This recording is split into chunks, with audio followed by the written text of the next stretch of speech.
Good afternoon, everybody, and thanks for tuning in. John Kelly, profiler here, and welcome. Welcome to today's show, the Austin Strangler. That's right. We've got a serial killer in Austin, Texas, a new one who law enforcement really doesn't know much about at this point, from what we understand through the news. Looks like there's two victims. We have Dustin Ranck with us today, who I love to have on because he's so good at what he does, such an authority. And also, he's going to do the rundown on this when I get done with my intro here. But the bottom line is, here's another serial killer in Austin. This one's active. We got Mesa, who's a serial killer in Austin. He's in prison right now, but that's only been within the last year, I believe, that he went in. And then we have all these bodies that were found floating in Lady Bird Lake in Austin. And we're trying to figure that out. We don't have any idea who was murdered, who wasn't murdered, who committed suicide, who by accident just drowned. So, the bodies are piling up one way or the other around Austin, whether it's through a serial killer or just bad luck, shall we say, until we find out more about Lady Bird Lake. But it's pretty strange what's going on down there. And this serial killer we're looking for here, he likes to go after women. As I said, he's the Austin Strangler. We're trying to figure out where he likes to stalk his victims. Where does he want to hunt his victims? All these predators have a certain hunting ground that they really like Ted Bundy, hunting at the colleges. That's where he started. Gary Ridgway, the Green River Killer, working with sex workers that run the strip out in Seattle, out in that whole area there. So they all have a preferred location where they like to hunt in. No different than, hunters who hunt deer, hunt bear, hunt whatever. They have a certain area they like to go and hunt in, in a certain part of the state or the country, depending on what they're hunting for. So this guy here is pretty concerning. At this time, we want to send our deepest condolences out to the victims, their families, and their friends. We're very sorry for what's happened out there. I mean, these two young ladies had their lives snatched away from them. Pretty sad stuff. Both of them seem to have been sexually abused. So this guy here will go to no limits. There's no limit for him in order for him to get his self-gratification sexually. That's what he's after. He's up close and personal. He's a strangler too, like I said. If you like what we're talking about, what we're doing today, please send us a like. Please subscribe. We love your likes and subscriptions. The more the merrier is the way I always look at this. More heads are better than just ours. So we like to have a lot of people involved, trying to figure out who the killer is and joining in on the hunt. We're very interested in that. Also, for any of you production companies that check us out, we've got 3 pretty much finished treatments on projects we were working on, and we'd like to talk to you about them. So we've got 3 treatments for production companies if they are interested.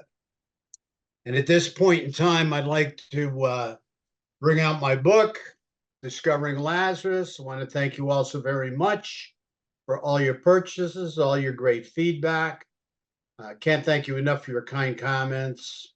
Truly nice to see that, and all the feedback we've gotten.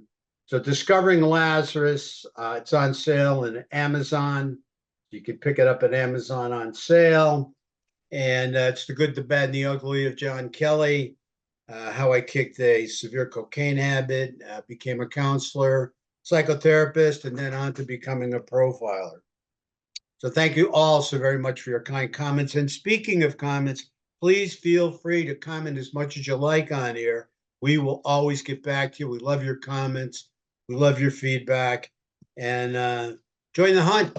Let's get this guy. Let's see what we can drum up on him. This will only be a short show today, and it'll be the first in a series because we're going to be following these cases because we're already invested in Austin and one serial killer who's in prison, like I said, within the last year, Mesa. And then we have our investment in Lady Bird Lake, which we've done a number of shows on, and we're trying to figure that all out. And we've got a lot of sad families with a lot of questions out there. At this point in time, Dustin, thank you so much for coming on. Please break it down for us. Give us a rundown on it as you see it. Yeah.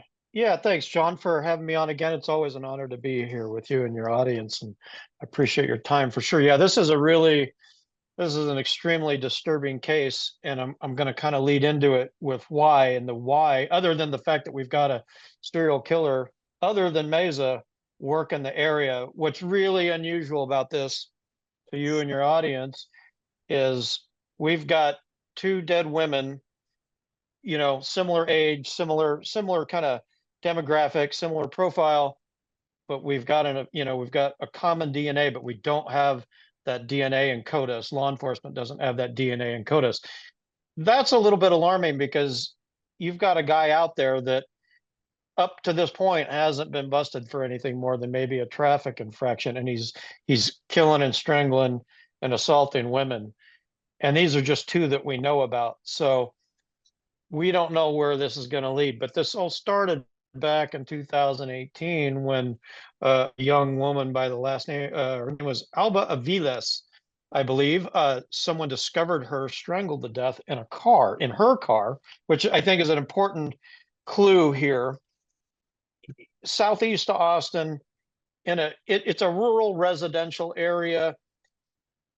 Your audience and some of the people down there might have a better beat on it, but it's not an area I'm familiar with, but it is a similar area to where I live. Like I live in the middle of nowhere ish. It's residential, but it's country too. I mean, if you want services and stuff, you've got to traverse a ways. So it's pretty interesting that this victim winds up in her own car in a place like that. I mean, this dude has got to have some connection to that area because he's not walking back to Austin, that's for sure.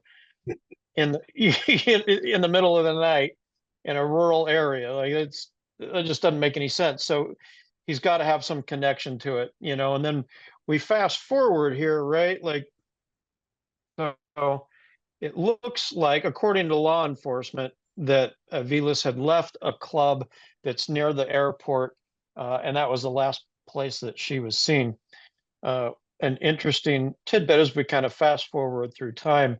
And again, there's not a ton of info out there yet, but we've got another dead woman that's only about 3 miles from there, by the name of Alyssa Rivera. And, similar mode, similar cause of death.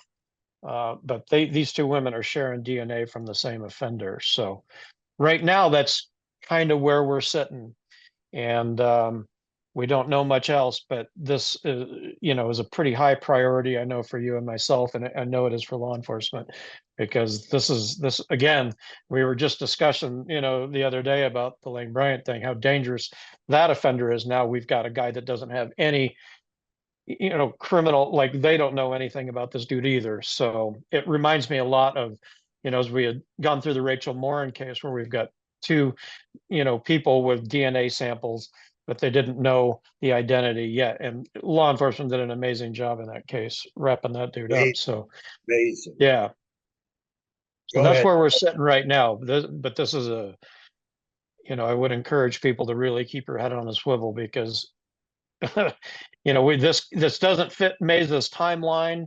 Yeah, 2018 it could, but Mesa's been in jail since last year, so he can't be tied to Rivera in any way, because one, he's in prison, two, they have his DNA. So we've got a dude on the loose, big time. Yeah, and you're right. And Mesa wasn't a sexual killer.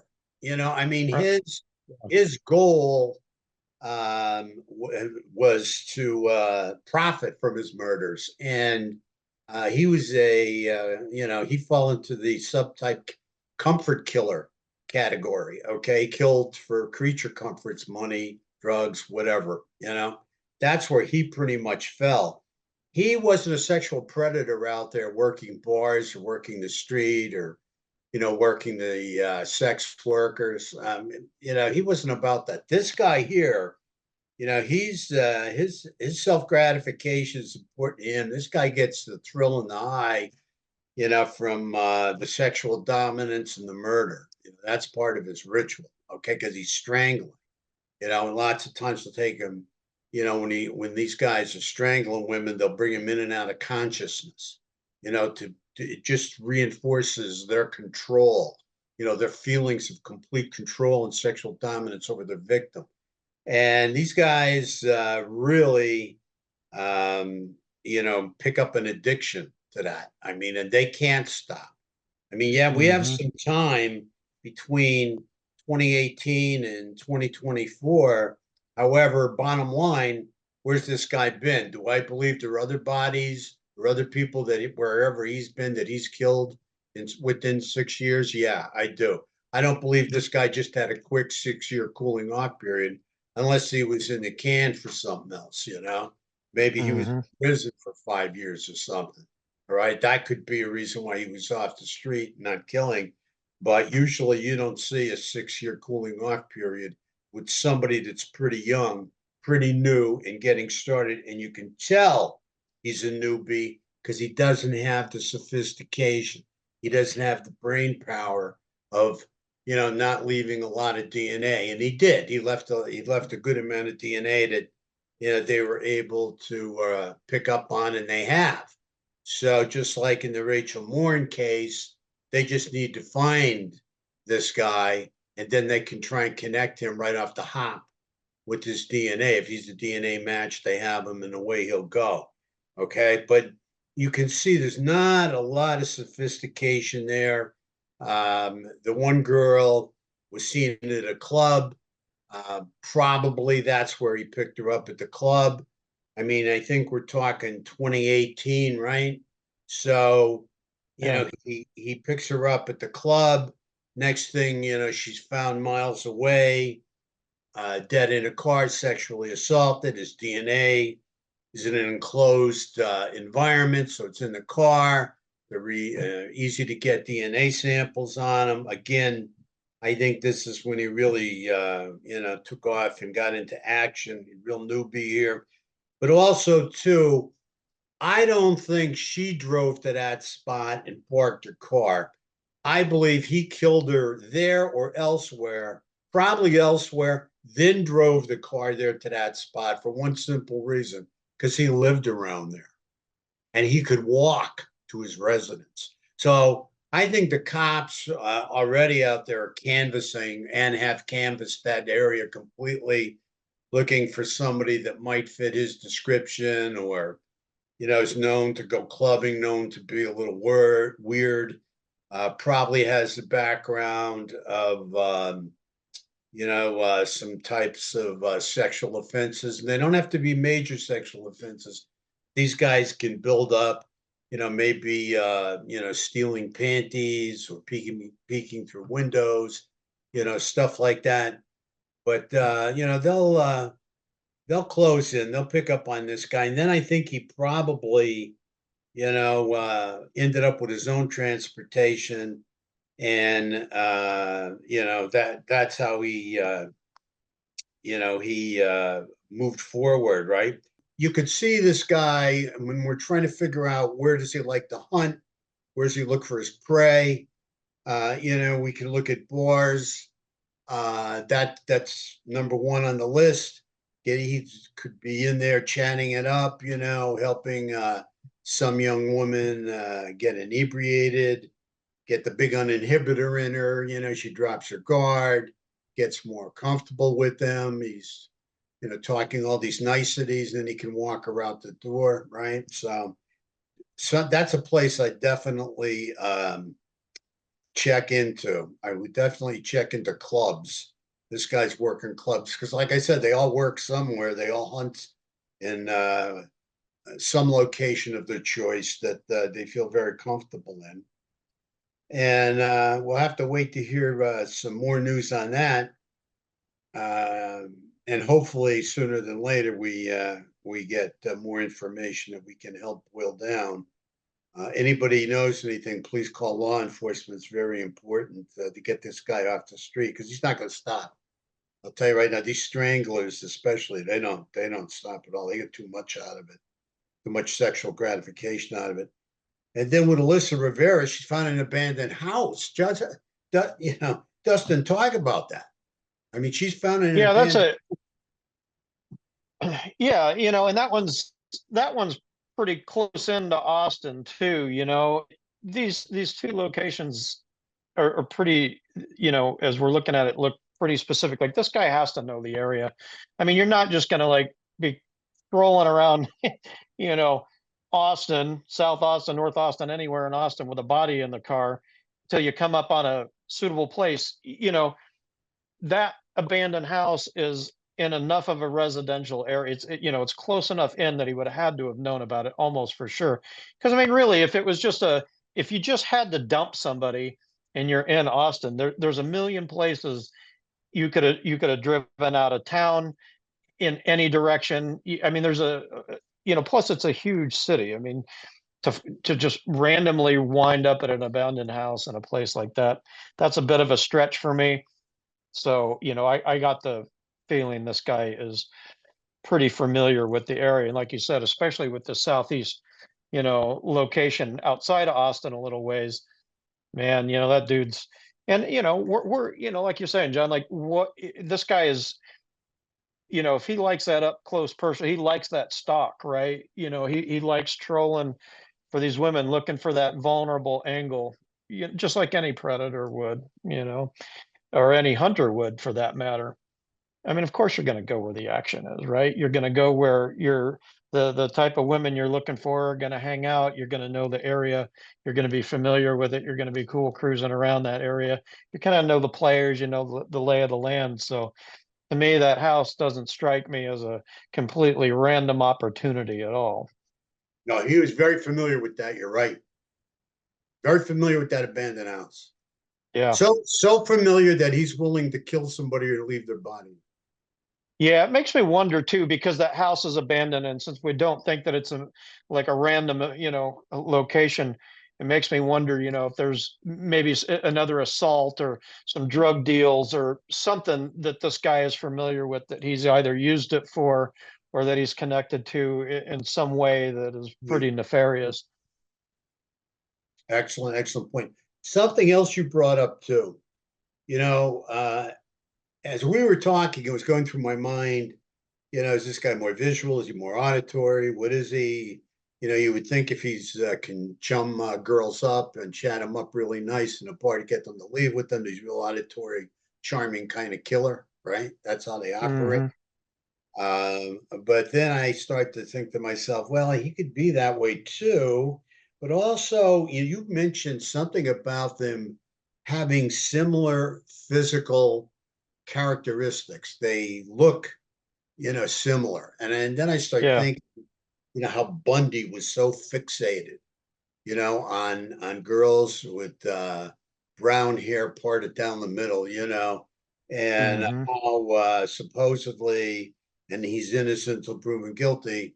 Our guy Rex Heuermann out there in New York City was very focused on extremely petite girls, even though he was an ogre sized kind of guy and a giant of a man. But what physical characteristics should we put out there that about that this guy seems to prefer? Yeah, they're both, even though I believe it was Aviles, I believe she was actually from Puerto Rico, but if you look at a picture of her, I mean, she could pass for Hispanic.